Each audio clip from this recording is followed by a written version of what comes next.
I hope all of you are doing great, okay? And I'm back. I don't know how my video drop went. Yes, the one that was in premiere. I don't know yet, but I'm doing this one because this is a weekday and I usually don't have time.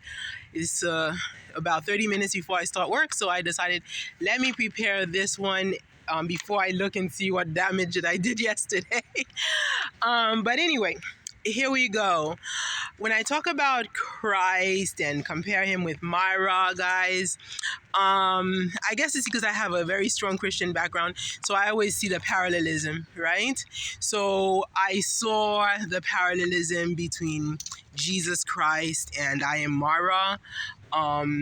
Because I already explained some of the where I was trying to explain the Joseph story, the son without the dad, the firstborn.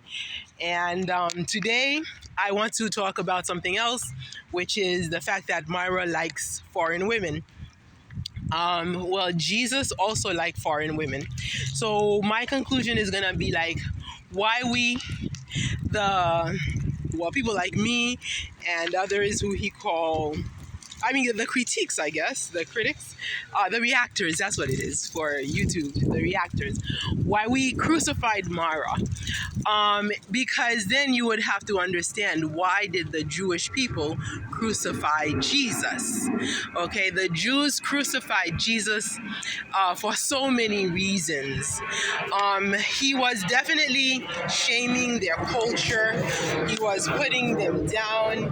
He did not agree with the status quo. He was a maverick, and for their own honor, they had to crucify him.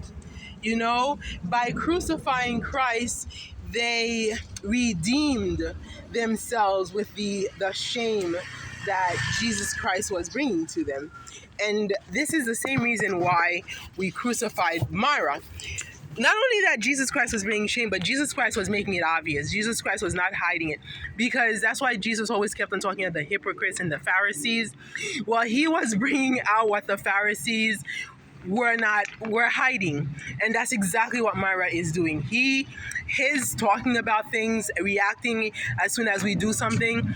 That's Jesus. Remember how Jesus kept on tearing down the churches when they were doing like their fundraising activities? Well, of course, Myra doesn't want to let us little peons, make it, so he tries to tear us down. But the problem with Jesus is that he was preaching a lot against Pharisees, but he didn't come out as a hypocrite, which is what Myra is. It's like, a hypocrite, what I mean by hypocrite, there are two definitions of hypocrite, one in my language and one in English. And I'm going to use the English term.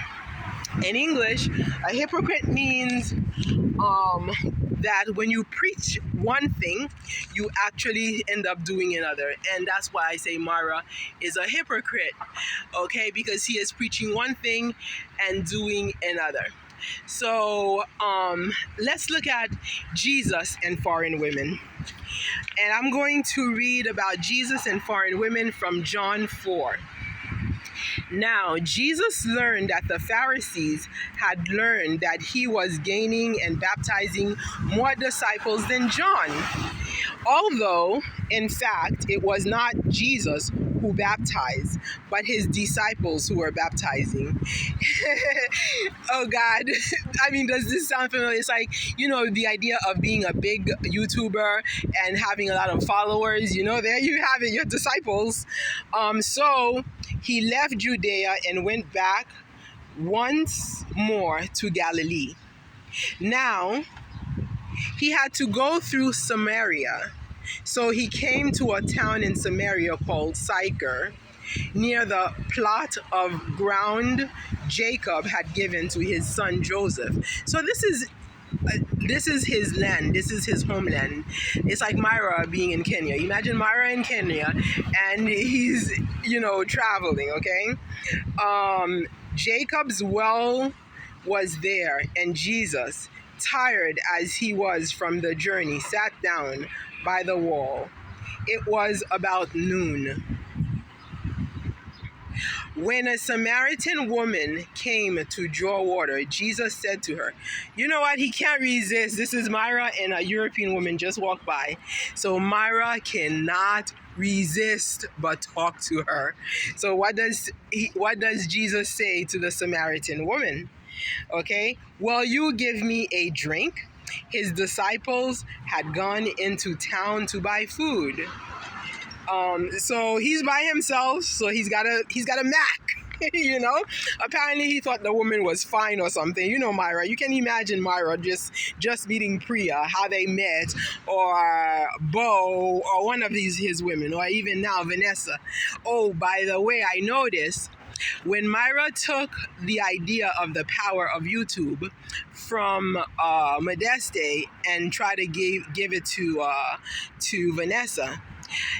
Priya did not take the spirit of the black women that Mara offered, but Vanessa took it. Vanessa opened up her YouTube.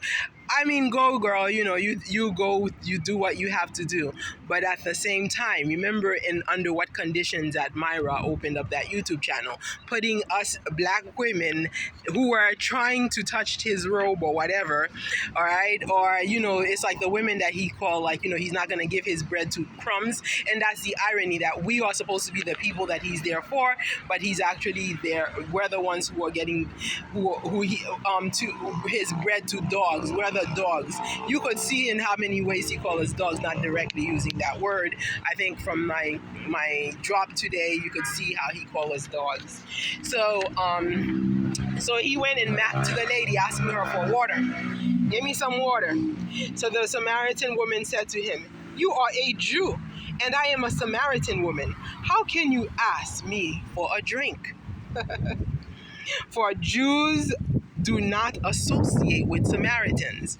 And I'm sure Ivan taught Myra the situation with the Hasidic Jews and the Orthodox Jews in New York, how they did not want to talk to you. You are a black person, you obviously are not Jewish. And even if you are not black, if you're not Jewish, they're not going to talk to you. The Jews are like the Amish people in Pennsylvania, okay? They don't associate with others. It's like these people are unkosher, okay? So this is the irony, because, you had Myra, who had those unorthodox Jews who were in his house. So they, they're not as, they didn't mind eating and partaking in their culture because they were born in the country, but they're not practicing the strong religion that we saw being practiced in culture that we saw, well, strong, exclusive, very exclusive culture that we saw in New York. So that's what she's saying. She's like, "Oh my God, you guys don't associate with me." And this is the whole question when it comes to culture. How do you preserve your culture? One of the ways is to preserve your culture is to honor your own, give your own preference prior to giving a foreigner preference. And this is what the Jews always did. So here is Jesus, who is a Jew. Everybody knows him as a Jew. He's dressed like a Jew. He is obviously a Jew. And he wants a woman who is not a Jew. He's talking to her. The Samaritan woman said to him, "You are a Jew and I am a Samaritan woman. How can you ask me to drink?" Jesus said to her, "If you knew the gift of God and who is it that asks you for a drink, you would have asked him, and he would give you living water." So you know what this sounds like, a sexual approach that Jesus did. And you can see this is Myra, okay, to this foreign woman, where he is macking on a foreign woman, but we barely see the 33-year-old Jesus macking on his fellow women. But the foreigners, he obviously liked foreign women. And then the woman said, "Sir, you have nothing to draw with, and the well is deep. Where can you get this living water?" So, the woman is sort of confused because Jesus is trying to mac with her. Okay, I'm sorry, you religious people. I have profaned the Bible by putting it in such terms, but you just have to understand the reality and humanity in this entire thing.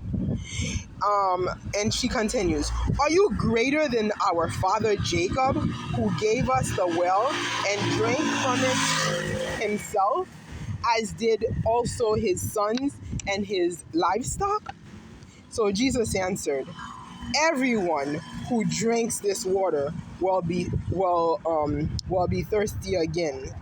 But whoever drinks the water I give them will never thirst. Indeed, the water I give them will become in them a spring of water welling up to eternal life. Well, I guess that's Myra's wanting 10 babies.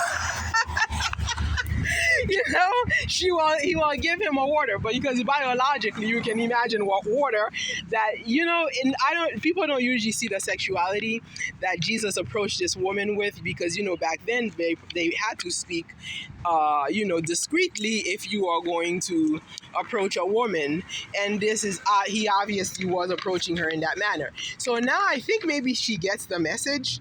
So then the woman said, "Sir, give me this water so I won't be thirsty and have to keep coming here to drink water." All right, so you could see it as a metaphor and all the religious means, but this is the lady consenting. She accepted his offer.